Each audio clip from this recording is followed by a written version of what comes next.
그러면 타우는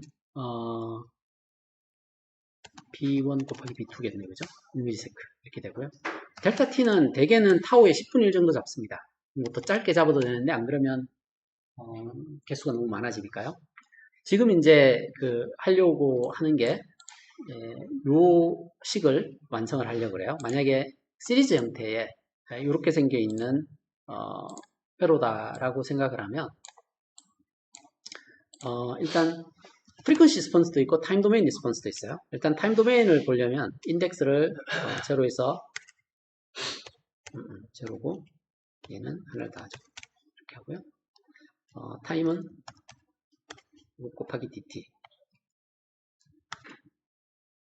얘를 상수로 잡으면 되죠. 그죠? 그래서 타우가 지금 한 1ms니까요. 한 5, 6ms 정도까지 하면 될 것 같아요. 1.6mm 아니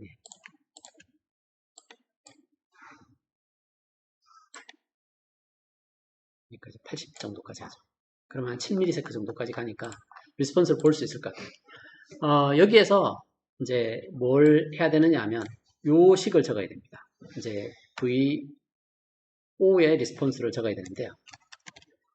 VOT 우리 답은 알고 있죠. 만약에 스텝 리스폰스 체크하면 초기값이 얼마예요? 여기 출력의 초기값. 여기가 갑자기 1V가 딱 걸려요. 초기값이 얼마가 될까요? 스텝 리스폰스. 여기 초기값이 얼마였어요? 스텝 리스폰스예요. 어떻게 됐어요? 이렇게 올라왔잖아요. 초기값이 얼마야? 캐패시터 양다의 전압이 얼마야? 0에서 출발하잖아요. 나중에 1V까지 가죠. 여기는 어떻게 돼요? 마찬가지거든요. 이거. 어차피 회로가 이 순서만 바꾸잖아요. 처음에 0에서부터 여기 전압 차이가 제로일 거 아니에요. 그럼 여기 전압이 얼마야? 여기가 1V로 이렇게 탁 튀었어요. 여기 1V가 딱 됐어요. 전압 차이가 없으면 여기는 1V겠죠. 자세히 보시면 여기 1V가 걸리면 여기 1V 걸리고 여기 제로 걸린 게 주기치잖아요. 여기 어떻게 돼? 1V 걸리면 0 걸리고 1 걸리는 게 똑같잖아요. 양쪽이. 그냥 순서만 바뀐 거예요. 처음에 딱 걸면 캐패시터는 안 걸리고 저항이 다 걸려요. 저항이 1을 차지해요. 여기도 저항이 1을 차지하고 여기도 저항이 1을 차지해요. 여기 저항이 1을 차지해버리면 여기 제로가 되죠. 그죠? 여기 저항이 1을 차지하면 여기 1V가 돼요. 캐패시터는 안 걸리고. 초기값이 1이에요. 파이널은 어디 갈까요? 파이널은 여기가 제로, 여기가 1이었죠. 똑같습니다. 여기가 1, 여기가 제로로 가요. 그럼 여기 1V 다 걸리면 여기 제로로 가죠. 그럼 답은 뻔히 알아요. 파이널은 제로고 초기값은 1이에요. 어떻게 한다고요? 인피니티 마이너스 인피니티 마이너스 1 이렇게 되니까 얘는 그냥 2에 마이너스 t 나누기 타우 이게 답이에요. 왜 그러냐 하면 말씀드렸듯이 v 인피니티 마이너스에 v 인피니티 마이너스에 v 이니트 이 둘이 마이너스 t 오브 타우 이렇게 되잖아요. v 파이널이 제로야. 얘가 1이에요. 그럼 이거잖아요. 답이 그죠? 이렇게 움직여야 돼요. 얘 회로는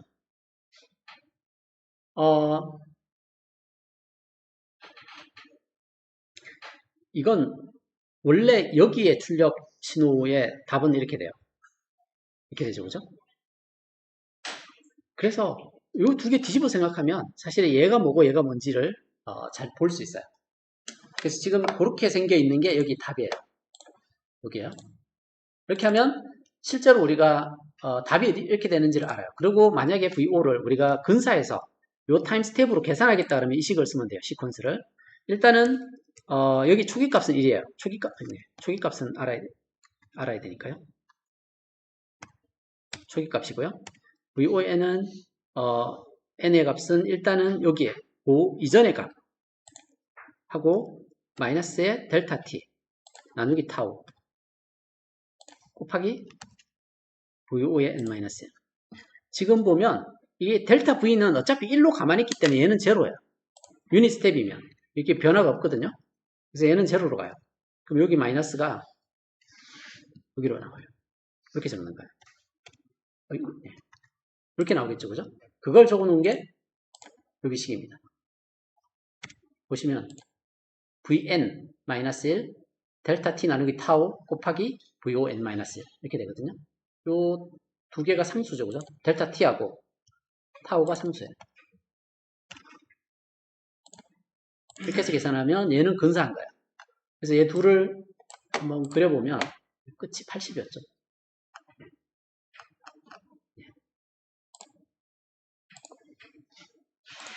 우리가 예측한 대로 맞는지 한번 체크를 해보죠. 얘 V5고요. X계열은 80까지. Y계열은 여기가, 이게 우리가 미분 방정식으로 주어진 답에다 넣었을 때고요. 얘는 우리가 근사한 거예요. 80. 여기가 80. 두 개가 비슷하죠, 그죠? 약간 차이 나는 이유는 시간을 좀 러프하게 잘라서 그래요. 얘는 우리가 수학으로 푼 거고요. 스파이스는 이렇게 풀어요. 컴퓨터가 푸는 방법과 우리가 푸는 방법이 다르죠, 그죠? 자세히 보면 컴퓨터가 바보 같아요. 답이 있는데 그렇게 안 풀고 하나씩 하나씩 계산해서 미분 방정식으로 푸는 거예요. 스파이스는 그러고 복잡할 때는 그게 유리할 수는 있어요. 이게 미분 방식 풀어서 막 복잡한 거 찾아낼 때는 컴퓨팅 하는 게 맞거든요. 근데 우리가 직관적으로 아는 건 이게 훨씬 편하잖아요, 그죠? 네, 그렇게 풀게 되어 있고요. 하이 프리퀀시 리스폰스, 주파수 리스폰스 계산할 때는 어떻게 계산할 수 있느냐 하면 프리퀀시 리스폰스가 얘네들이 이렇게 주어져요. 이게 이제 요 모양이거든요. 잠깐만요, 제가 이렇게 시간을 보내야 되나? 호모파이프가 네, 연산적 복귀, 네, 여기 네, 이걸로 할까요? 이렇게 해보죠. 그러면 여기가 오메가가 있고요. 이런 걸 한번 해보죠. 이제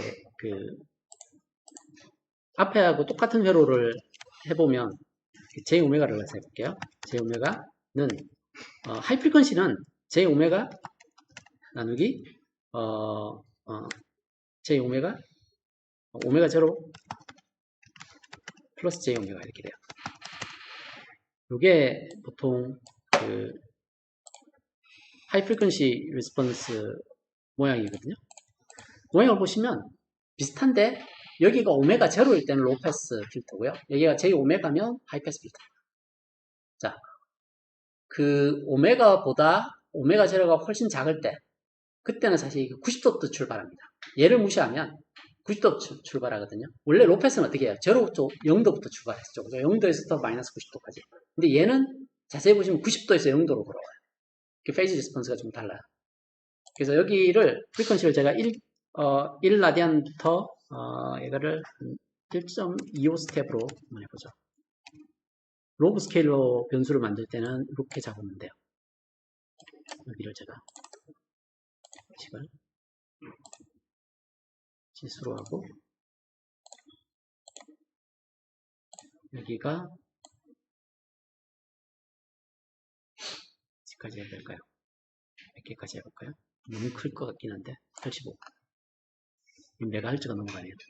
한 60까지 하죠. 60까지 하면 100kHz 정도 되니까 여기까지 해서 여기에 HJ 오메가를 계산해 볼게요. 그러면 얘는 컴플렉스 DIV죠, 그죠? 위에 이제 복소수가 컴플렉스 리얼 파트는 제로, 이미지널 파트가 A6입니다. 이게 이제 J 오메가를 적은 거예요. 리얼 파트는 제로, 이미지널 파트는 A6. 이게 A6가 J 오메가를 나타내요. 그리고 컴플렉스 오메가가 타임 컨스탄트가 1mm면 뒤집으면 1000이죠, 그죠? 1000이고 A6 하면 이렇게 돼서 계산이 돼요. 그래서 얘가 지금 계산한 값입니다.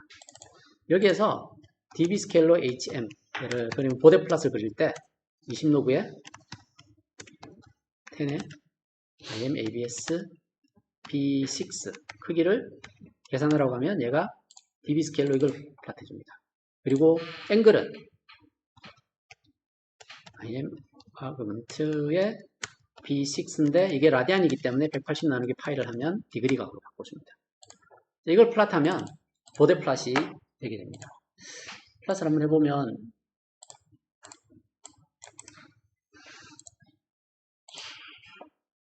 예를 그리는데요.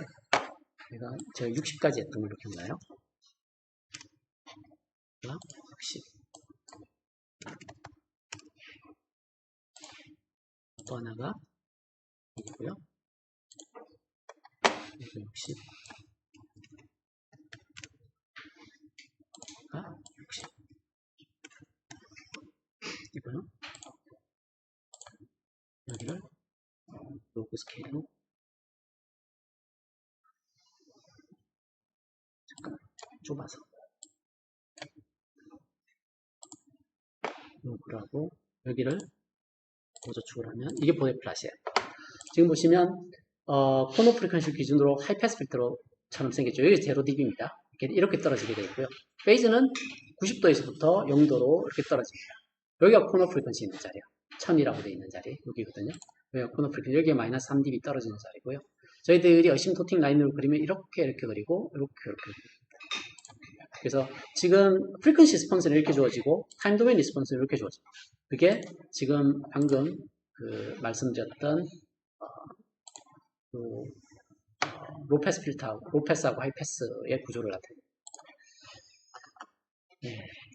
지난 시간에 저희들이 이제 논리게이트에 대해서 배웠습니다. 논리게이트가 어떻게 생겼다고 말씀을 드렸냐면 기본적으로는 밑에 스위치가 하나 달리고 위에 저항이 있으면 증폭기도 이렇게 생겼고 논리게이트도 이렇게 생겼어요.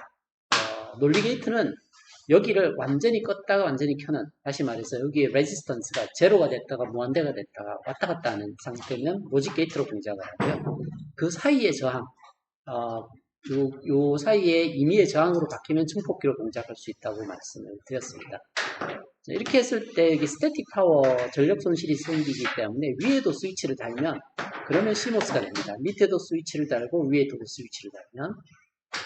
자, 근데 여기가 입력이죠, 그죠? 위에 회로하고 밑에 회로를 비교를 해보면 위에 회로는 여기 입력 신호가 스위치 한 개만 껐다 켰다 하면 돼요. 근데 밑에는 보면 스위치 두 개를 껐다 켰다 하겠죠, 그죠? 스위치 한 개 끄는 게 쉬워요? 두 개 끄는 게 쉬워요? 한 개가 쉽죠, 그죠? 그러니까 결과적으로 여기는 무슨 손해를 보고 있어요. 두 개를, 실제로는 로직은 얘 로직이나 얘 로직은 동일해요. 근데 이제 나중에 보시면 쿨다운 로직하고 풀업 로직이 중복되어 있는 상태입니다. 이렇게 했을 때 이점이 뭐냐 하면 밑에 게 꺼지거나 위에 게 꺼지거나 두 개가 끊어지기 때문에 VDD에서 그라운드로 연결이 항상 끊어져 있습니다. 유일하게 전력 손실이 일어나는 것은 스테이트가 바뀔 때, 이 상태에서 이 상태로 변환될 때 중간에 보면 VDD에서 그라운드로 패트가 생겨납니다. 그때 전력 손실이 생기는 게 숏서킷 파워 디스페이션이라고 하는데 그건 설명을 드리진 않았지만 실제로 보면 여기에 다이내믹 파워, 캐패시티에서 생겨나는 다이내믹 파워도 있고 또 전환하면서 생겨나는 스테이트가 원래 하이면 하이로 가만히 있으면 전력 소모가 없거든요, 얘는. 근데 하이에서 로우로 갈 때는 이 상태에서 이 상태로 바뀔 때 보면 스위치가 적당히 꺼져 있다, 적당히 켜지는 시점이 나오죠. 그때는 보면 VDD에서 그라운드로 연결이 되어 있습니다. 그러면 전류가 쭉 그러겠죠, 그죠? 그때 생겨나는 전력 소모를 우리가 숏서킷, 다시 말해서 VDD하고 그라운드가 연결돼서 생겨나는 전력 소모가 있다고 해요. 근데 이제 이렇게 두 개 달았을 때 장점이 이 상태나 이 상태나 둘 다 일단 로직이 결정되고 나면 전력 소모가 없습니다. 자, 그런 회로를 보여주는 게 여기에 있는 회로입니다. 자, 보시면 맨 처음에 봤던 게 이 회로거든요. 이게 스위치입니다. 이게 이제 하이일 때 켜지고 로우일 때 꺼지는 스위치입니다.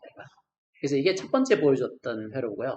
두 번째 게 이겁니다. 위에도 스위치가 있고 밑에도 스위치가 있는데 스위치 특성이 한쪽은 하이일 때 켜지고 한쪽은 로우일 때 켜지는, 이게 P채널, 이걸 N채널이라 해서 스위치 두 개를 썼을 때가 두 번째 배웠던 겁니다. 근데 이제 실제 우리가 반도체 회로 레이아웃을 그려보면 이런 저항들은 특성은 좋은데 면적을 너무 많이 차지해요. 땅을 너무 많이 가져갑니다. 보통 트랜지스터 레이아웃 떴을 때 한 10,000배 정도 면적이 들어가거든요. 저항 안 쓰는 게 좋잖아요. 그래서 이런 걸 씁니다. 여기 보시면 이건 말씀드렸듯이 이게 로일 때 켜진다 그랬습니다. 로일 때 켜는데 아주 작은 트랜지스터를 써요. 얘는 켜도 저항이 꽤 커요. 저항 대신에 얘를 쓰는 겁니다. 이렇게 하면 얘를 이렇게 바꿀 수 있겠죠, 그죠? 왜 이렇게 바꾸느냐 하면 이게 좋긴 합니다. 근데 이제 스위치를 두 개를 얘 입력 입장에서는 하나는 켜고 하나는 끄고 두 개 다 통제를 해야 되기 때문에 얘가 힘들어요. 그러면 느려요. 느린데 장점은 전력 소모가 작아요. 그러면 엔지니어가 선택을 해야 되는 거죠. 나는 전력을 작게 먹어야 되고 속도는 좀 느려도 된다 그러면 이쪽으로 하는 게 맞고요. 나는 전력을 많이 먹어도 빨라야 된다 그러면 이쪽으로 하는 게 맞습니다. 그래서 그런 선택의 옵션이 있습니다. 그래서 그 뭘 보여드리려고 하냐면 여기를 보는 게 좋겠네요. 여기 보면 여기 트랜지스터가 방금 보여드렸던 요 회로입니다. 위에 저항이 있고 밑에 스위치가 있는 여기가 컴플리멘터리 구조입니다. 그래서 위아래에 있는 그리고 여기는 저항 대신에 얘를 사용하는 거고요. 밑에 사이즈는 다 동일합니다. 트랜지스터 사이즈가 여기 가면 사이즈를 정하게 되어 있는데요. 이게 1.33 마이크로 정도 되잖아요. 그죠? 근데 얘는 보면 되게 작아요. 0.35입니다. 그래서 작은 트랜지스터를 가지고 쓰면 보통 우리가 이 전달 특성 테스트를 할 때는 정연파를 넣습니다. 정연파를 아주 맥시멈 크기로 집어넣거든요. 그러면 런을 하게 되면 느리네요. 이게 녹화를 하면 노트북이 많이 느려지더라고요. 여기가 저항을 썼을 때 인버터죠. 그죠? 이게 하이일 때 로우가 가고 로우일 때 하이로 가는 인버터고요. 여기는 마찬가지죠. 하이일 때 로우로 가고 로우일 때 하이로 가고 여기는 비슷합니다. 이렇게 했을 때 전달 특성을 볼 때는 우리가 보고 싶은 게 V 입력에 대해서 보고 싶은 거예요. 그럼 이런 전달 커브가 넣어집니다. 대개 우리가 전달 특성이라 그러면 입력과 출력 사이의 관계를 끌어낼 때 사용을 하거든요. 그걸 그려놓은 게 여기입니다. 자, 여기까지 보여드린 게 지난 시간에 얘기했던 로직 게이트의 스태틱 특성. 스태틱 특성은 로직 패밀리마다 값이 다 다릅니다. 그래서 지금은 1.8V 로직을 쓰고 있는데요. 3.3V 로직도 있고요. TTL 로직도 있고 각각의 로직 패밀리별로 여기에 나와 있는 인풋 하이, 인풋 로우, 아웃풋 하이, 아웃풋 로우가 다르게 나타나 있습니다.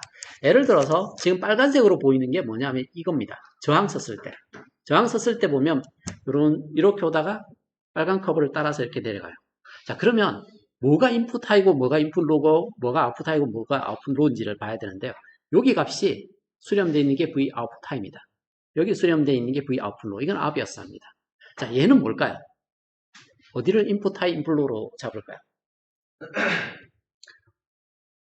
자, 요게 입력이라 그랬습니다. 로직 게이트가 이렇게 있으면 여기가 입력이고 여기가 출력이었어요. 그죠? 자, 이득이라고 얘기하는 거는 이걸 이득이라 그래요. 입력 변화분의 출력 변화. 입력이 변했을 때 출력이 변화하는데 이게 1보다 크면 개인이 절대체의 값이 1보다 크면 개인이 있는 거예요. 1보다 작으면 개인이 없는 거예요. 그죠? 이건 비율이죠. 그죠? 이게 비율인데 얘가 마이너스 1이 되는 데가 개인이 없어지는 자리예요. 이게 지금 인버터이기 때문에 입력이 크지만 떨어지게 돼 있어서 기울기가 음수죠. 그죠? 여기 보시면 우리가 증폭기로 쓰면 여기 영역이에요. 여기다 바이를 걸고 신호를 조금 움직이면 얘는 여기서 여기까지 이렇게 움직여요. 아주 작게 움직여도 출력은 굉장히 크게 움직이죠. 그죠? 그럼 이득이 있는 거예요. 저건 증폭기죠. 로직 게이트는 어디부터 로직 게이트냐면 이거보다 작아야 돼요. 기울기가. 그래서 기울기가 마이너스 1인 데를 그려요. 그럼 마이너스 1인 바를 쭉 내리다 보면 여기 터칭하고 여기 터칭을 하죠. 그죠? 닿았을 때 여기를 우리가 V 인풋 로 여기 만났을 때를 우리가 V 인풋 하이 이렇게 정의합니다. 그래서 우리가 로직 게이트를 만들었을 때 방금 스파이스에서 돌려봤었죠. 그죠? 전달 특성을 그린 다음에 개인이 없어지는 자리 두 군데가 나와요. 항상. 하나는 인풋 로 바운드리에서 하나 생기고 인풋 하이 바운드리. 얘도 마찬가지입니다. 컴플리먼트를 했을 때도 이게 마이너스 1을 이렇게 가져가 보면 이렇게 만나는 데가 두 군데 나오죠. 그죠? 그러면 여기가 인풋 하이, 여기가 인풋 로 이렇게 해서 스태틱 포인트들 이렇게 4개를 잡아내게 됩니다. 거기에 대한 내용을 지난 시간에 저희들이 커버를 했었습니다. 그리고 다이내믹 특성이 있었는데요. 그 다이내믹 특성은 딜레이에 대한 이야기입니다. 프로파게이션 딜레이에 대한 내용인데요.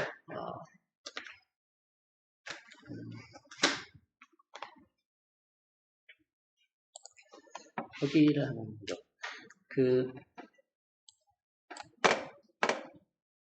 여기가 아마 지금은 이걸 쓰고 있네요. 스위치 2개 달려있는 로직 게이트거든요. 이게 이제 측정하는 건데, 이게 이 LT 스파이스에 보시면 대부분의 닷 커맨드는 여기 들어있습니다. 닷이라고 되어 있는. 여기 안에 보시면 닷 메저가 여기 있죠. 메저는 어떻게 하는지, 각각 시뮬레이션마다 메저하는 방법, 그리고 뒤에 뭐 이 뒤에 통계 특성 내는 거, 에브리지나 뭐 이런 값들 어떻게 내는지, 적분을 어떻게 하는지 이런 기능들이 안에 내장되어 있습니다. 그래서 필요한 기능들을 가져서 쓰면 되는데 저는 이제 시간을 알고 싶은 거예요. 그래서 이제 0.9가 1.8V 로직이기 때문에 0.9가 딱 센터죠, 그죠? 입력이 센터를 지나는 지점부터 출력이 센터를 지나는 까지 이걸 propagation delay라고 얘기했어요. 그래서 이렇게 런을 하면 얘가 네.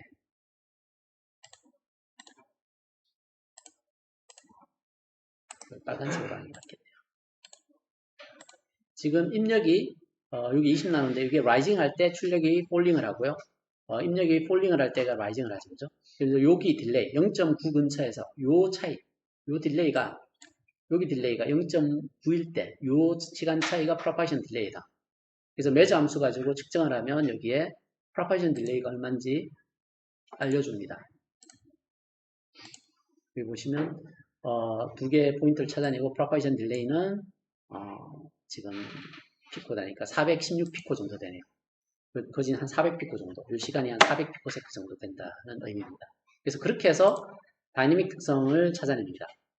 한 가지 더 찾아내야 되는 건 전력 소모입니다. 로직 게이트를 설계할 때 세 개를 봅니다. 스태틱 특성, 방금 봤던 이거, 그리고 다이내믹 특성, propagation 딜레이 얼마나 빠른가, 그리고 나머지 하나가 전력 소모입니다. 전력 소모는 그 동작시켰을 때 파워 디스패션이 얼마나 일어나는지 측정을 하게 되면 이 세 개를 가지고 나중에 리버티 파일이라는 게 있어서 거기다가 적어줍니다. 얘는 어떤 특성을 가지고 있다고 적어주거든요.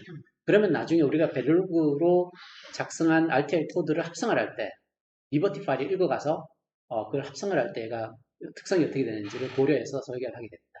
나는 전력 소모를 얼마 정도 원하고 스피드는 얼마나 원하는지 적어놓으면 그걸 미트하는지 안 하는지를 체크를 해줍니다. 문제가 있으면 문제를 일으키고, 대부분 얘가 결정하는 건 빼나웃입니다. 인풋 하이, 인풋 로우, 아웃풋 하이, 아웃풋 로우. 제가 여기에 지난번에 이제 설명을 드리긴 했는데요. 스태틱 특성을 설명을 할 때 여기 있네요. 이 그림을 보면 게이트 한 개 밀었을 때 얘가 얼마나 떨어지는지를 봤는데 게이트가 여러 개 달리면 출력 전압이 떨어지게 되어 있습니다. 왜냐하면 게이트가 여러 개 달린다는 얘기는 스위치를 켤 게 여러 개 있죠, 그죠? 스위치를 켜다 보면 전류가 자꾸 필요해요. 전류를 밀어넣다 보면 이렇게 밀어넣으면 이게 스위치라도 저항이 있거든요. 드랍이 생겨요. 줄줄 떨어지면 너무 많이 달면 에러가 발생하겠죠, 그죠? 그러면 팬아웃에서 폴트가 나게 됩니다. 그래서 그게 의미하는 바가 여기에 값입니다. 그래서 중요한 게 사실은 이게 제일 중요해요. 내가 뒤에 로딩을 몇 개까지 달 수 있는가를 결정하는 게 얘거든요. 그런 것들, 그리고 스피드, 내가 동작시키는 스피드가 나오는지, 그리고 나머지 하나가 내가 원하는 전력 소모 버짓에 들어오는지, 이런 것들을 우리가 일일이 할 것 같지만 실제로는 대부분 합성 툴에다가 내가 원하는 걸 적어줍니다. 컨스트레인트라 그러거든요. 나는 속도는 얼마, 그리고 전력 소모는 얼마, 이런 걸 적어주거든요. 그러면 걔가 합성을 할 때 이렇게 합성해보고 저렇게 합성해보고 하면서 자기네들이 찾아갑니다. 그러려면 인버터가 한 개 있으면 안 되겠죠, 그죠? 인버터가 보통 한 30개 정도 줍니다. 똑같은 인버터인데 모양이 다 달라요. 이것도 가져다 써봤다가 저것도 가져다 써봤다가 이렇게 해요. 그래서 스탠다드 셀 라이브러리를 열어보면 인버터만 30개 되거든요. 랜드 게이트, 노아 게이트 비슷합니다. 굉장히 다양한 게이트들을 줘요. 그래서 자기가 이것도 꽂아봤다가 저것도 꽂아봤다가 요구사항을 만족하는 데까지 계속 트라이를 하거든요. 그냥 무작정 트라이를 하는 건 아니고요. 리버티 파일을 분석한 다음에 게이트의 사이즈별로 어떤 특성을 가지고 있는지 얘가 기억을 하고 있어요. 그래서 그걸로 합성을 하는데 그래도 만족 못하면 에러를 부립니다. 안 된다고. 하여튼 그렇게 동작하기 때문에 여기에서 나와 있는 요 미닝들을 잘 기억을 해주시면 좋을 것 같습니다. 자, 그래서 지난 시간에 이제 그 로직 게이트 특성에 대해서 살펴봤었는데요. 거기에 관련되어 있는 호목이 요 문제입니다.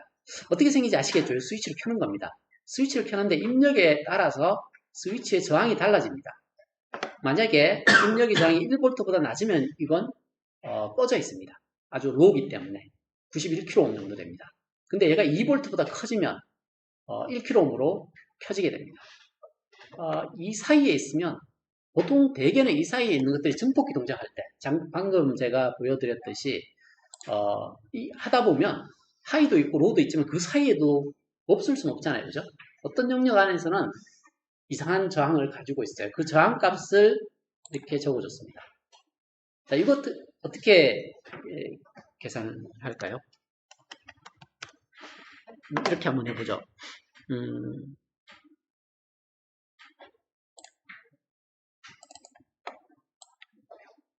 어, 91K 운이 1K 이렇게 돼 있어요. 자, 여기를 VI라고 해보죠. VI를 0V부터 0.1V 시켜보죠. 너무 맞나? 0.1V에서 2V, 네, 2V까지 2.5V까지 키워보죠. 2.5V까지 대충 한 32까지 가네요. 그죠? 자, 이렇게 됐을 때 이제 VO를 어떻게 계산하는지 한번 보겠습니다. 이 VO는 지금 위에 붙어 있는 저항이 이게 가끔씩 녹화를 켜놓으면 여기가 9kΩ 정도 되는 얘가 9kΩ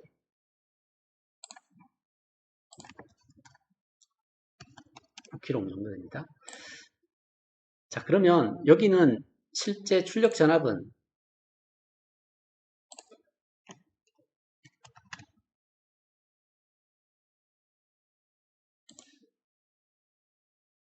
잠깐 생각해보죠.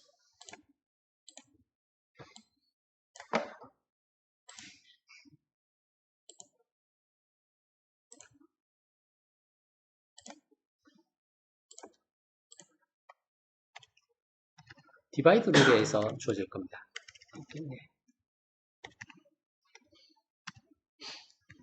R 플러스의 R 스위치 분의 R 스위치의 VDD 이렇게 됩니다. 지금 VDD가 3V죠, 그죠? 3V. 자, 이걸 여기다 적으면 돼요. 근데 문제는 이 저항이 어떤 조건을 만족하느냐 하면 이런 조건을 만족합니다. 자, 그래서 여기 적을 때 일단은 이걸 R 스위치를 먼저 계산해야 되겠네요. R 스위치는 만약에 여기 전압이 1V보다 작으면 그러면 91K라고 했어요. B1. 그죠? 아니라면 만약에 이게 아니라면 만약에 B1이 A6 얘가 2V보다 크다면 2V보다 크면 얘가 B2에 해당합니다. 그죠? 이게 아니면 이제 계산해야 돼요. 이걸 R on 곱하기 R off 얘가 B1 곱하기 B2 나누기 VI가 A6죠. 그죠? 6-1 나누기 R off 이게 지금 괄호를 하나 더 쳐야 되겠네요. A6-의 1에 R off R off가 B1 이죠. 그죠? 플러스 2-의 A6 곱하기 R on B2 이렇게 하면 이제 여기 저항값이 됩니다. 그래서 괄호를 닫으면 네, 뭐가 나와. 한번 보죠. 자, 이렇게 됐을 때 지금 A6는 여기 VI에 해당하는 거야, 값이고요. 1이 상수고 B1은 상수죠. 그죠? A6, B2도 상수고요. B1이 상수고 B2 상수고 그리고 이게 상수고요. 여기가 상수죠. 이렇게 돼요. 이렇게 해서 여기를 더블 클릭하면 저항이 2V보다 크면 1K고요. 여기보다 작으면 이거고요. 그 사이에는 이런 저항을 가지게 됩니다. 저항을 계산했으면 VO 계산할 수 있겠죠. 그죠? VO 어떻게 계산한다고 되어 있냐면 R 스위치 B6 나누기 R이 지금 B3죠. 그죠? 그리고 B6 곱하기 VDD B4 이렇게 하면 여기 전압이 나와요. 얘를 서식을 그냥 숫자로 하죠. 두 개. 자, 그리고 네, 이게 상수를 정해줘야 됩니다. B6가 저거고요. B3 얘가 상수죠. 그죠? 그리고 얘도 상수죠. 그래서 더블 클릭하면 로직 게이트가 어떻게 주어지는지 보이거든요. 그래서 얘가 이걸 플랫하면 되는데요. 13까지 얘를 그림을 그려보겠습니다. 됐다. 출력 전압에 대한 플롯인데요. 얘가 32까지.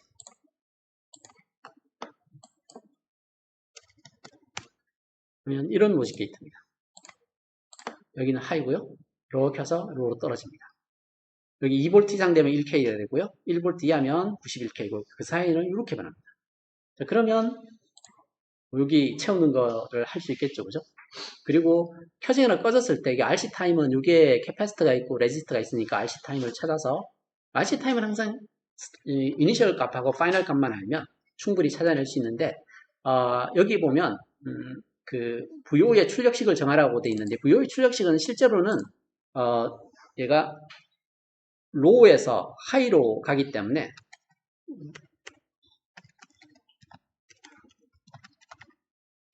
V 인피니티하고 V 이닛만 알면 됩니다. 만약에 입력이 하이라 그러면 어느 전압으로 갔는지 보이죠, 그죠? 여기 보시면 이때 전압입니다. 이때 전압. 이때 이제 전압이고요. 초기 때는 이때 전압이야. 이게 초기치고 이게 파이널 밸류야. 그래서 파이널 밸류 값을 알고요. 만약에 우리가 V init 값을 안다 보면 VO의 T는 항상 나오는 식이죠, 그죠? 이게 미분 방정식은 바뀌지 않는다 그랬어요. V 마이너스 V init exponential 마이너스 T over tau 이렇게 주어진다 했죠, 그죠? 타우는 여기 저항 9K하고 요겁니다. 왜냐하면 얘가 켜졌을 때니까 다르네요. 이게 딱 켜지면 어떻게 돼요? 켜지면 여기 저항이 이렇게 되죠, 그죠? 이렇게 붙어 있어요. 그럼 어떻게 해요? 이거 테베난 등가이로 하면 어떻게 돼요? 얘가 테베난 등가이로 하면 이렇게 나오겠죠, 그죠? 요걸 이렇게 바꿉니다. 켜져 있기 때문에 얘도 저항이고 얘도 저항이죠, 그죠? VDD고 요거 테베난 등가이로 바꿀 수 있죠, 그죠? 그리고 이 캡이 이렇게 붙어 있어요. 이렇게 봐야 돼요. 그래서 CL이 여기 저항이 얼마인지 여기 들여다보면 두 개 병렬로 붙어 있잖아요, 그죠? 그게 테베난 저항이 됩니다. 여기 전압 크기는 이 디바이딩 룰에 의해서 정해지겠죠, 그죠? 이게 실제로는 나중에 파이널 밸류 값을 가지게 됩니다. 그러면 이 R하고 이 C 곱하게 되면 타우 값이 얼마인지 알 수 있어요. 타우 알고 얘 알면 식이 만들어지죠, 그죠? 자, 그러면 여기 값을 찾아내라는 거고요. 여기에서 propagation delay를 구하라 그러면 어떻게 구한다 그랬어요? 타우의 몇 퍼센트라 했죠?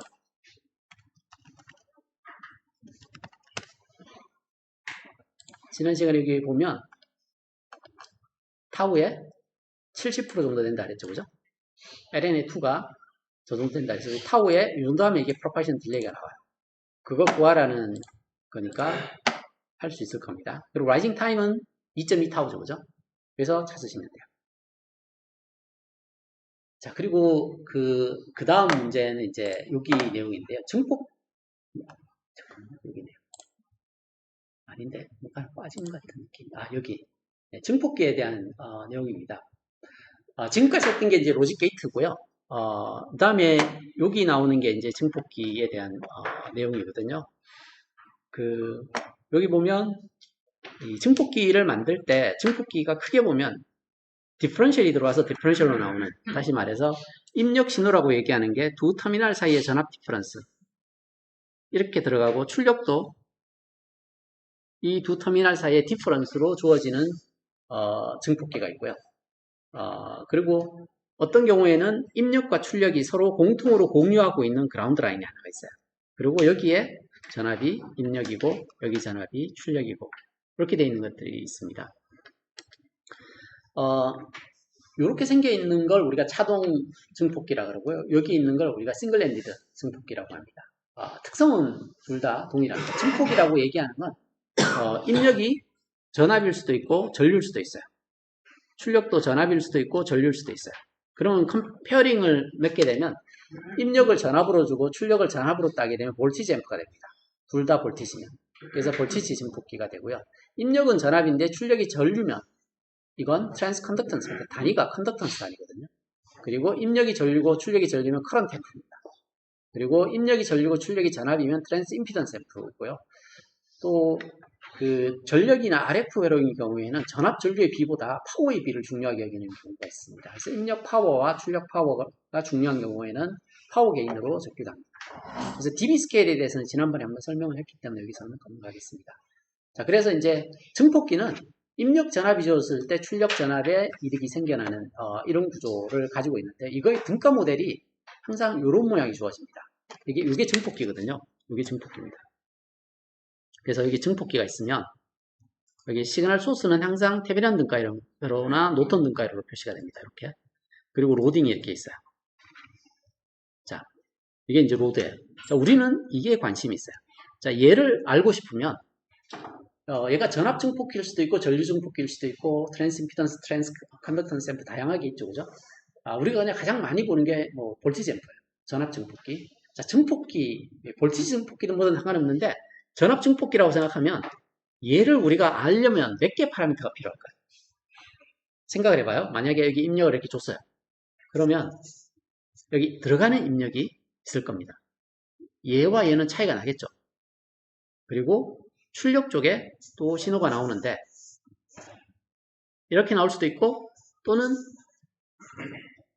더 크게 나올 수도 있습니다. 자, 한번 잘 생각해봐요. 내가 어떤 소스가 있고 레지스턴스가 있어요. RL이 있어요. 자, 얘는 보통 이렇게 주어졌을 때 픽스인데 여기 전압이 여기 저항하고 뭘 해서 대개는 이렇게 줄어들어요. 그래서 여기 필요한 게 뭐냐면 이 둘 사이의 관계를 이해하려면 여기에 입력 장이라는 게 있어야 돼요. 그래서 실제로 여기 VI, 여기를 VS 소스 전압, 여기를 인풋 전압이라고 하는데 인풋 전압은 소스 전압을 RS, 얘가 테베난 장이거든요. 그리고 Rin 분의 Rin 요 팩트가 들어가요. 이걸 우리가 인풋 로스 팩트라고 해요. 입력 터미널에서 손실 팩터가 있습니다. 입력 터미널에서 손실 팩터는 저항이 하나 필요해요. 이 저항 때문에 사실 이게 줄거든요. 저항이 무한되면 손실이 없겠죠. 입력 저항이 무한되면. 그래서 입력 저항이 무한대가 아니면 손실이 생깁니다. 자, 그래서 이걸 이해해요. 자, 출력 쪽은 여기를 들여다보면 어차피 테베난 등가이로로 보이거든요.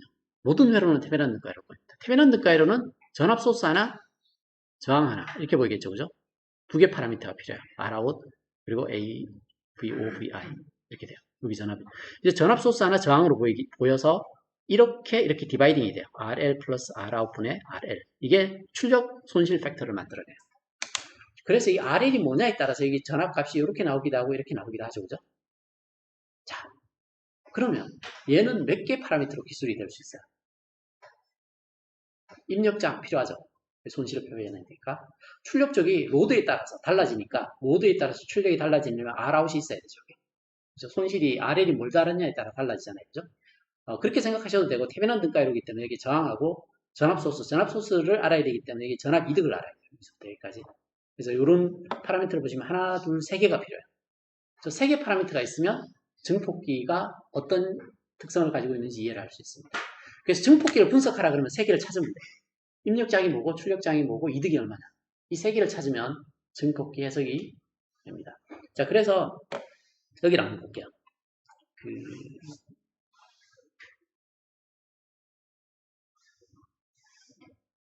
볼까요?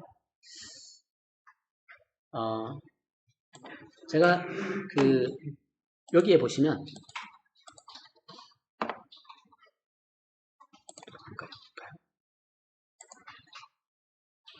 여기 소스 전압, 입력 전압, 지금 출력이 커서 제가 이게 잘라놓을게요, 출력을. 자, 이게 녹색으로 보이는 게 여기 전압이에요, VS. 근데 알린이 떨어졌죠. 그러면 여기 저항이 얼마인지 알 수 있을까요? 제가 말씀드렸듯이 VI의 전압은 실제 증폭기 입력단에 들어간 전압은 내가 걸어준 전압에서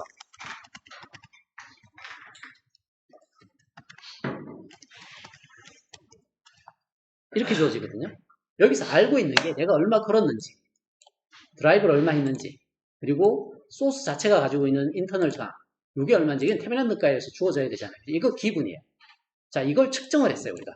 얘를 알아요. 그럼 R인을 알 수 있죠. 자, R인 어떻게 구해져요? 네.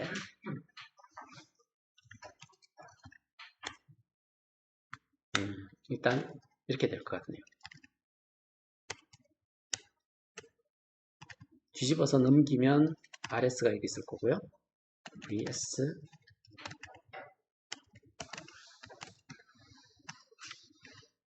마이너스 이렇게 돼요. 보이나요?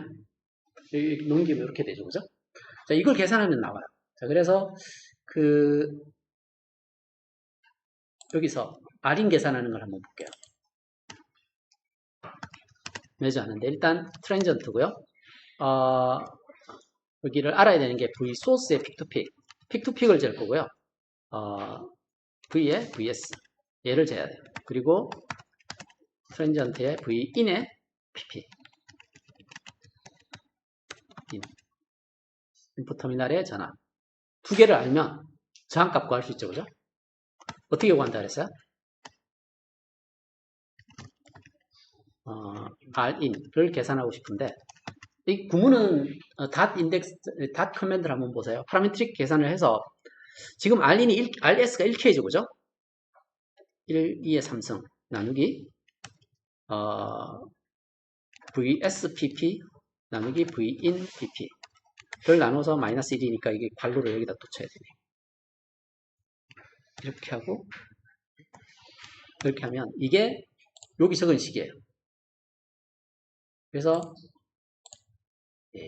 이렇게 찾으면 지금 보면 여기에 픽투픽 전압을 재요. 그리고 여기도 픽투픽 전압을 재요. 그래서 RS 나누기 요 값을 해요.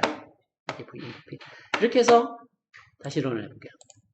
런을 하고 여기서 들여다보면 여기에 R인 저항이 보이죠, 그죠? 한 2kΩ 정도 됩니다. 1.994kΩ 나오죠. 자, 어떻게 구했는지 이해가 가죠? 자, 두 번째, 이 출력 저항에 따라서 출력이 달라집니다. 자, 근데 이건 태변한 저항이죠, 그죠? 태변한 저항은 어떻게 구해요? 처음에 오픈일 때 하고 RL일 때, 어차피 요걸 바꿔가면서, 여기 안에 파라미터 두 개를 찾아야 돼요.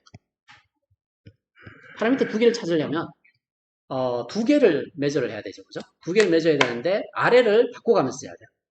여기 보면 파라메트릭으로 S가 이렇게 주어져 있는데, 이게 RL이 이렇게 붙여져 있긴 1K인데, 다른 저항일 때 얼마인지를 봐야 되는데, 지금 출력은 이렇게 나와요. 픽투픽 전압이 있을까요? 근데 저항을 바꿔가면서 해야 되잖아요, 그죠? 그래서 스파이스에서 이터레이션 돌리는 거는 다 스텝으로 되어 있습니다. 다 스텝이고, R을 바꿀 거고, 파라미터가, RL이 뭔지 파라미터가 뭔지 잘 모르겠어요. 리스트에서 1K일 수도 있고, 1기가일 수도 있어요.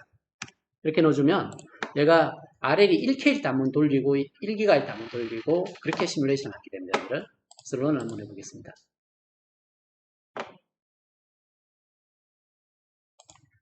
반응인데. 오케이. 제가 이걸 신텍스가 잘못됐을 수도 있어요.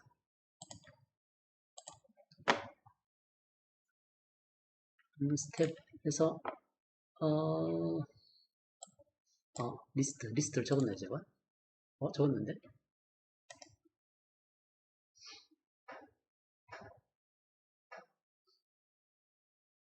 네.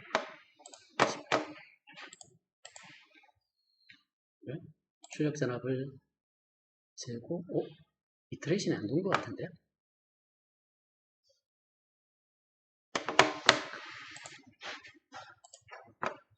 이터레이션이 돌았는데, 하나가 1K, 하나가 1기가. 그러면 안에가, 이중폭기가 아니에요. 다른 정폭기를 쓰고 있었는데. 저건 피드백이 걸려있어서 아웃풋 임피던스가 굉장히 낮아요. 내가 여기를 돌려야 될 거 아니에요. 네. 이게 맞아요. 다시 해야 돼. 여기를 한번 돌려볼게요. 지금 런을 하면 소스나 입력자나 요 차이 가지고 찾아내는 건 아까 분이랑 동일해요. PP고 V에 S고 V in PP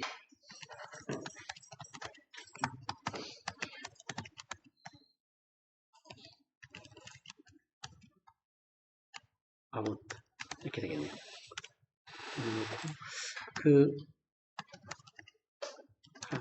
아래를 1K에서 1GHz까지 리스트를 돌리면 출력 잔압을 찍어놓고 런을 해보면 얘가 출력에 따라서 아웃풋이 두 개가 달라지죠, 그죠? 두 개가 달라지면 이걸 가지고 이제 아웃풋 저항을 측정을 해야 돼요. 그 앞쪽에 써있던 입력 저항 계산할 때 어떻게 계산한다고 했었냐면 RS가 1K고요. 이게 지금 트랜지언트고 Rin을 계산하고 파라미틱으로 되어 있고 1K를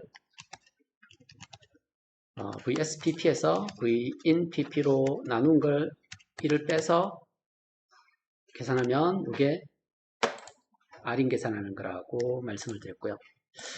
Rout은 어떻게 계산하는지 한번 봐요. 지금 보면 VO는 우리가 찾아내야 될 게 두 개예요. AV하고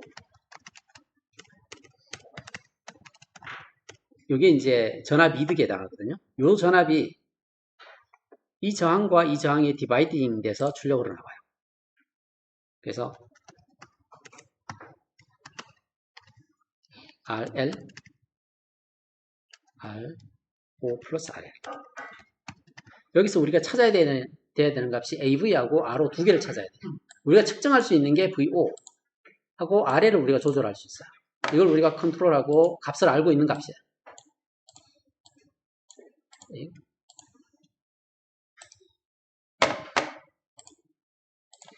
지금 빨간색으로 표시한 게 우리가 알고 있는 값이고요. 여기도 우리가 알고 있긴 해요.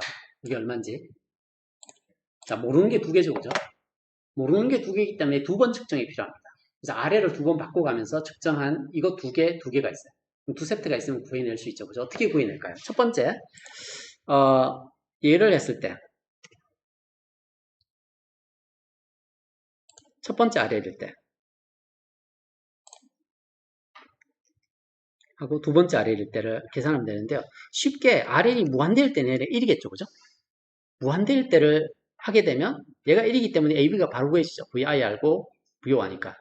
그죠? 저걸 먼저 계산을 해봐요. 자, 저걸 계산하려면 일단 RL이 1기가 오면 거의 무한대예요.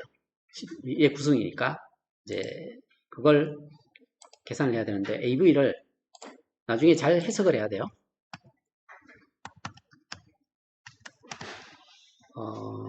AV를 파라미터로 계산하는데 그 Vin과 Vout 사이에 B입니다. 그래서 VOPP 나누기 VINPP 이게 AV죠, 그죠? 여기까지 2다. 그리고 만약에 여기에서 RO를 구하고 싶다. AV를 알 때 이제 AV를 구했다 치고 RO를 구하고 싶다. 구하면 주어져 있는 RL에 대해서 이게 얼마 나왔는지를 보면 되는데 로스 팩터가 얼마인지 알죠? 이게 로스 팩터죠, 그죠? 요 값을 찾아내게 되면 요걸 알게 되면 RO를 찾아낼 수가 있어요. 그래서 지금 그 얘를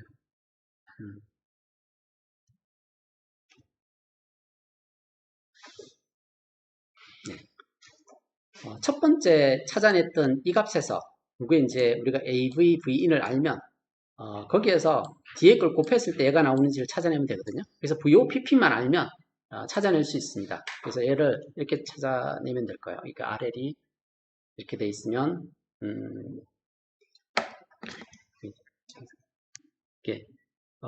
이렇게 넘기면 1 플러스 RL분의 RO 얘가 AV, VIN 나누기 VO 이렇게 되죠, 그죠? 그래서 얘를 넘기면 얘가 마이너스 1이 되고요. RL을 곱하면 이렇게 곱해져요. 이게 RO예요. 그죠? 여기 전압에서 이걸로 나누고 이걸 곱하면 돼요. 그래서 여기를 한번 봐요. 일단은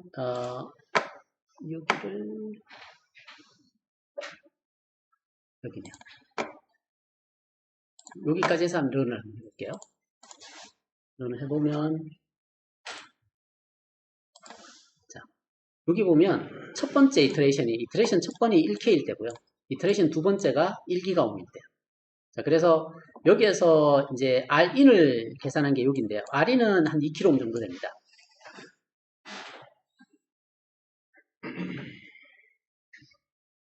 이걸 계산식을 이렇게 적으면 안 돼요. 왜 빼기를 했죠? 나눗셈이죠, 이게.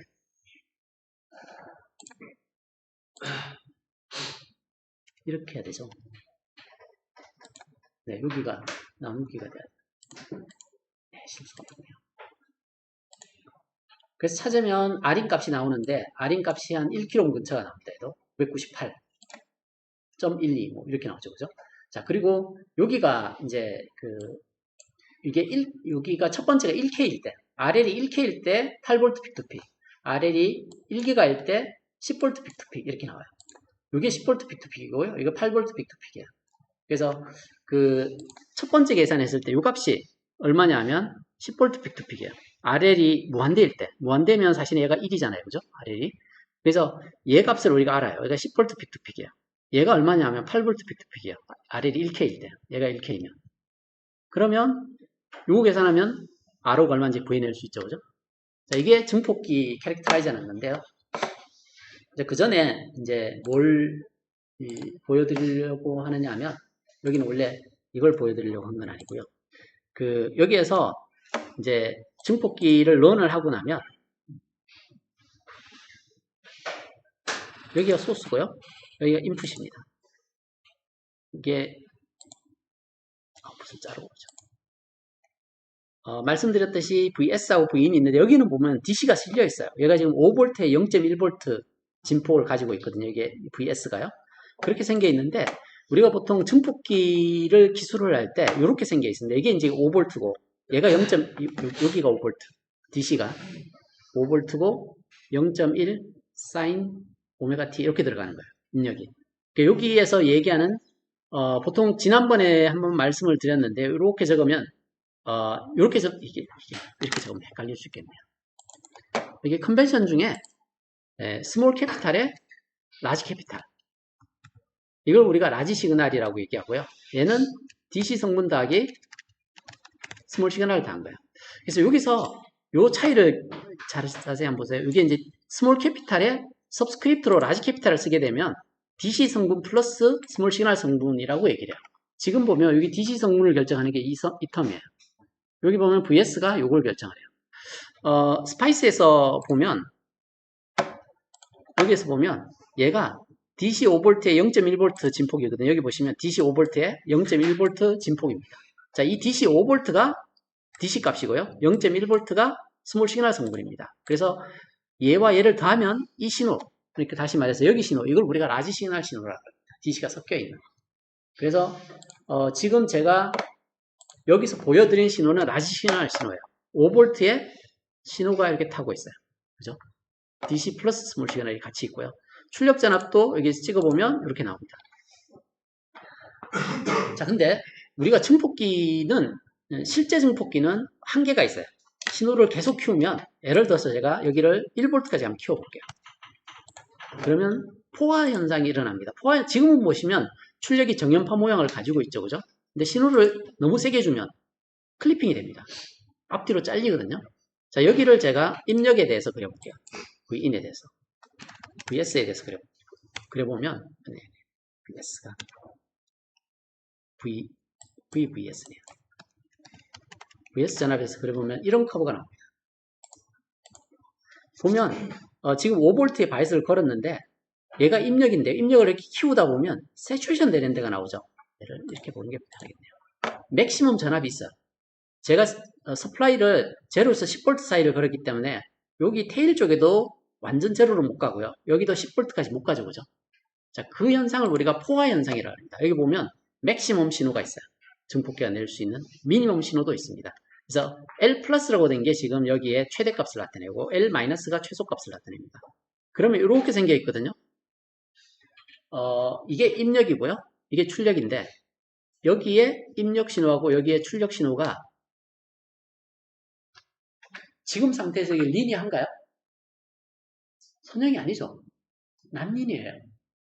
그래서 우리가 스몰 시그널 회로를 푼다는 얘기는 어떤 의미를 가지냐면 이런 부분을 다 잘라냅니다. 어떤 구간을 딱 정해요.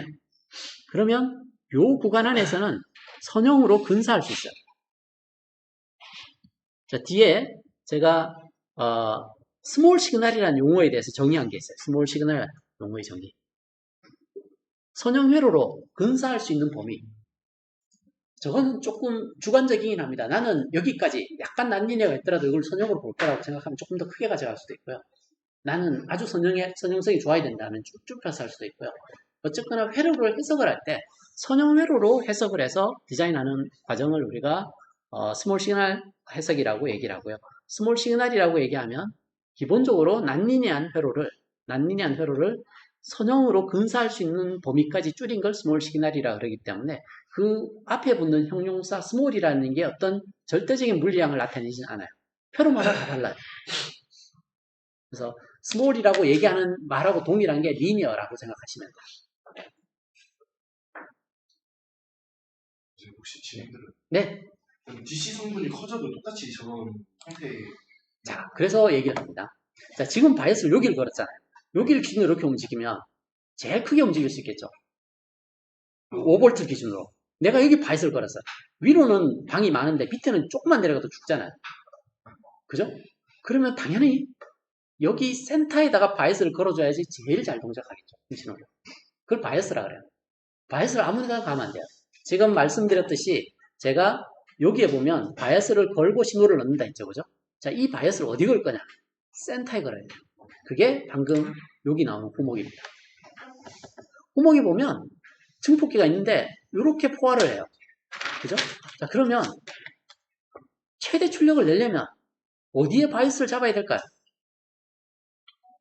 여기에 평균값. 그 출력의 평균값. 당연히 여기가 옵티멀 오퍼레이팅 포인트죠. 그죠? 그걸 동작점이라고 해요. 그래서 증폭기는 항상 최적의 동작점이 있습니다. 그 동작점이 정해지고 나면 거기에서의 기울기를 구합니다. 이게 기울기가 이득이거든요. 입력이 변했을 때 출력이 얼마나 변하는가. 입력 변화분의 출력 변화인데 입력이 지금 보면 한 0.2 변했죠. 2.1을 기준으로 위로 0.1, 밑으로 0.1이니까 P2P로 보면 0.2 정도 변했어요. 그러면 출력은 얼마나 변했냐면 여기서 아래로 0.5, 위로 0.5니까 거의 한 1V가 변하죠. 그죠? 그럼 이득은 1V 나누기 0.2, 뭐 이 정도가 이득이 되겠죠. 그죠? 네, 계산 안 해주세요. 네, 이 정도 나와요. 원래 이게 단위가 있나요? 전압이득. 전압이 B이기 때문에 원래 단위가 없죠. 그죠? 근데 컨벤셔널하게 볼티지 이득은 이렇게 적어줍니다. 전압이 B라고 적어줍니다. 그래서 단위가 없지만 트래디셔널하게 얘는 전압이 B로 나왔다고 이야기를 하기 때문에 이게 전압비인지 전류비인지 B내면 다 단위가 없어서 그러잖아요. 그죠? 그래서 얘가 뭔지를 설명하기 위해서 뒤에 단위를 적어줍니다. 저거는 의미 있는 이게 실제로 물리적인 단위라기보다 해석할 때 참고하라고 주는 단위라고 생각하시면 됩니다. 자, 그리고 당연히 입력이 세츄에이션 되지 않는 최대 범위는 여기서 찾아낼 수 있죠. 그죠? 요게 4.3의 호목에 대한 내용입니다. 자, 그리고 4.4는 방금 저희들이 봤었죠. 그죠? 여기 보시면 인풋이 이렇게 변할 때 이렇게 변합니다. 그죠? 얘 크기가 1V 픽트픽이고요. VI 값이 주어져 있습니다. 그만큼. 얘를 줬을 때. 그리고 여기 보면 RL이 무한대일 때 VO가 알고 있고 RL이 1K일 때 VO가 나와 있습니다. 자, 그러면 이 증폭기의 저항, 전압이득 3개를 구해낼 수 있겠죠. 3개가 주어졌죠. 그죠? 요거 하나 주어졌고요. VO가 2개가 주어졌어요. 그죠? 그러면 3개의 언론을 찾아낼 수 있겠죠. 이게 증폭기의 특성을 찾아내는 거거든요. 여기 이제 주의해야 될 게, 자, 얘 증폭기의 특징은 입력이 이렇게 올라가면 얘는 이렇게 올라오는데 얘는 떨어져요. 개인이 포지티브예요, 네거티브예요? 네거티브죠. 인버팅 앰프입니다. 위상이 뒤집혀져 있어요. 180도 돌아가 있죠. 그래서 개인이 네거티브로 나옵니다. 앞쪽에는 어떻게 돼요? 이렇게 생겨 있으면 입력이 올라가면 출력이 올라가요. 근데 만약에 얘가 이렇게 생겨 있었다면 입력이 올라가면 출력이 떨어지겠죠. 그죠? 이게 인버팅 앰프입니다. 지금은 얘는 난인버팅 앰프예요. 입력이 커지면 커지고 입력이 이제 인버팅 앰프는 입력이 커지면 떨어지게 돼 있습니다. 올라가면 떨어지고 내려가면 올라가고 이게 인버팅 앰프고요. 폴라리티가 반대죠. 그죠? 자세히 보시면 얘는 폴라리티가 뒤집혀져 있어요. 얘랑. 그죠? 그래서 그걸 보고 사인을 알 수 있겠죠. 이게 전압이득이 네거티브인지 포지티브인지를 적어주시면 여기까지가 호목4에 대한 내용입니다. 오케이. 네. 자, 저희들이 이제 증폭기에 대해서 얘기를 하고 있는데요. 볼티지 앰프인 경우에는 저희들이 방금 살펴봤었습니다. 여기 어떤 소스가 들어오고요. 소스는 항상 이렇게 생겨 있어요. 테미란드 가이로로. 그러면 여기에 있던 전압이 여기 전압으로 컨버팅 될 때 여기 전압과 저항과 여기 저항의 비에 의해서 인풋 손실이 생겨나고요. 출력 손실은 여기 뒤에 로드를 달게 되면 얘와 얘의 볼티지 디바이드에서 밖으로 나오겠죠. 그죠? 이 박스 쳐놓은 거는 실제로 회로 안쪽이기 때문에 우리가 알 수 없는 형태예요. 블랙박스예요. 근데 밖에서 신호 넣어보면 입력하고 출력을 잴 수 있죠. 그죠? 그러면 방금 말씀드렸듯이 Rin, Ro, AV를 구해낼 수 있죠. 그죠? 그래서 그게 여기 박스 안에 들어있는 값이라고 보시면 됩니다. 그래서 볼티지 앰프의 전압 이득 특성은 인풋 손실과 출력 손실과 증폭기 자체의 이득, 이 세 개의 곱으로 주어집니다. 그래서 만약에 볼티지 앰프를 설계한다고 하면 인풋 손실을 줄이려면 입력 저항이 큰 게 좋죠. 입력 저항이 크면 손실이 작잖아요. 이득이 올라가죠. 출력 저항은 어떻게 돼요? R로는. R가 제로면 RL이 뭐든지 아웃풋 손실이 없죠. 그래서 이상적인 볼티지 증폭기는 이 조건을 만족해요. 다른 것들도 한번 보세요. 커런트 앰프, 트랜스 컨덕턴스 앰프, 트랜스 임피던스 앰프를 한번 살펴보시면 이 조건이 다 다릅니다. 증폭기마다. 어떤 경우에는 입력장이 작아야 되고요. 어떤 경우는 커야 되고, 어떤 경우에 출력장이 작아야 되고, 어떤 경우는 출력장이 커야 되고. 그게 이제 어떤 앰프냐에 따라서 설계 방식이 달라집니다. 그래서 그거 내용은 한번 참고해서 보시기 바랍니다. 여기 뒤에 보시면 요 앰프가 트랜스 컨덕턴스 앰프예요. 트랜스 컨덕턴스 앰프도 한번 비교를 해보시면 트랜스 컨덕턴스 앰프는 인풋 손실이 똑같습니다. 왜냐하면 입력이 전압이고 출력이 전류거든요. 전류예요. 그래서 출력 전류와 입력 전압 사이의 비입니다.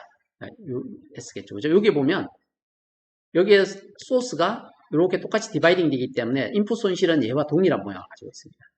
그리고 여기서 전류가 만들어지죠. 그죠? 전류가 이렇게 새기도 하고 바깥쪽으로 나오기도 합니다. 자, 전류 디바이드 룰은 이렇게 되죠. 여기 R오고요. 밖에 RL을 이렇게 달아요. 그러면 RL 쪽으로 전류가 많이 흐르게 하려면 사실은 R오가 클수록 좋죠. 얘는 어떻게 돼요? RI는 클수록 좋고 R오도 클수록 좋죠. 얘하고 다르지 약간. 입력 조건은 똑같은데 출력 조건은 얘는 작은데 얘는 커야 되죠. 그런 특성들이 증폭기마다 서로 다르게 보입니다. 자, 그리고 프리퀀시 리스폰스는 우리가 이제 RC 회로가 있으면 여기 이런 모양, 이게 사실은 이런 로페스 필터 특성을 가집니다. 여기 코너가 여기고요. 그리고 이게 사실은 여기에서 이득입니다. 미드밴드 이득이라고 얘기하는 게 보통 이렇게 나타나는 데는 캐패시터가 보이지 않는 주파수 영역. 그래서 캐패시터가 아주 작거나 이제 크거나 해서 이제 그 영향을 주지 않는 영역에서를 미드밴드 게인이라고 해서 그래서 대부분 다 이런 게인들은 미드밴드 게인인데 그 게인에 필터링 특성이 곱해집니다. 여기는 로 프리퀀시 코너가 있으면 이렇게 나타나고요. 얘는 하이 프리퀀시 코너가 있으면 이렇게 여기가 이제 로 패스 필터 특성이고요. 여기가 하이 패스 필터 특성이 곱해져서 여기서 여기까지 우리가 대역폭이라는데 대개 우리가 보데 플러스를 그릴 때는 로그 스케일이기 때문에 이건 안 쳐도 됩니다. 로그 스케일이기 때문에 거의 얘가 도미넌트합니다.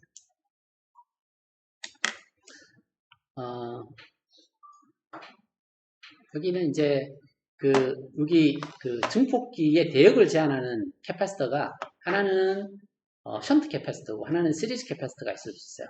그래서 시리즈 캐파시터가 만들어낸 대역폭 제한, 여기는 션트 캐파시터가 만들어낸 대역 제한 이렇게 되어 있는데요. 여기 등가별로에서 여기를 한번 봐요. 여기 흐르는 저항, 이게 이제 우리 많이 봤던 건데 VI에서 VO를 빼서 R로 나누면 여기 흐르는 전류고요. 여기 흐르는 전류는 C dV of dt 이렇게 줬죠. 이걸 라플라스 트랜스폼 걸로 바꾸면 이렇게 나옵니다.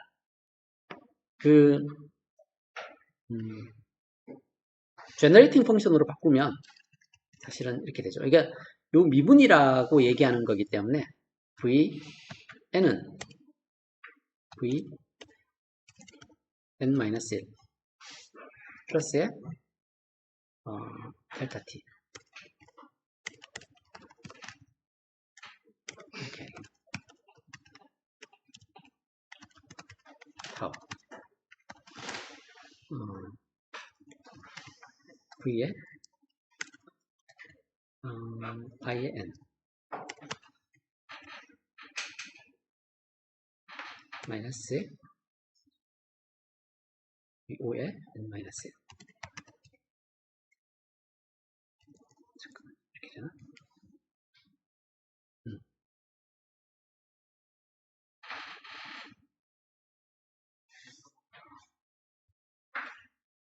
이렇게 돼요.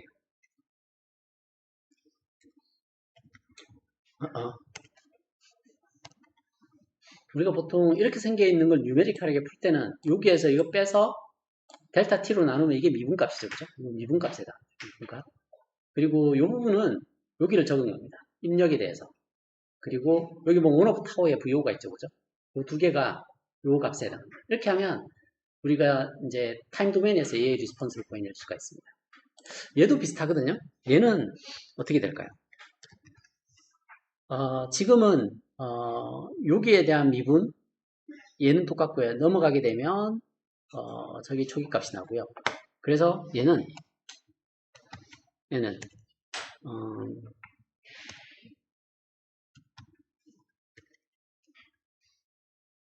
마이너스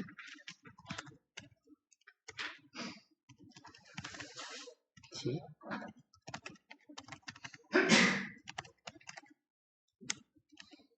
이건 이렇게 되겠네요.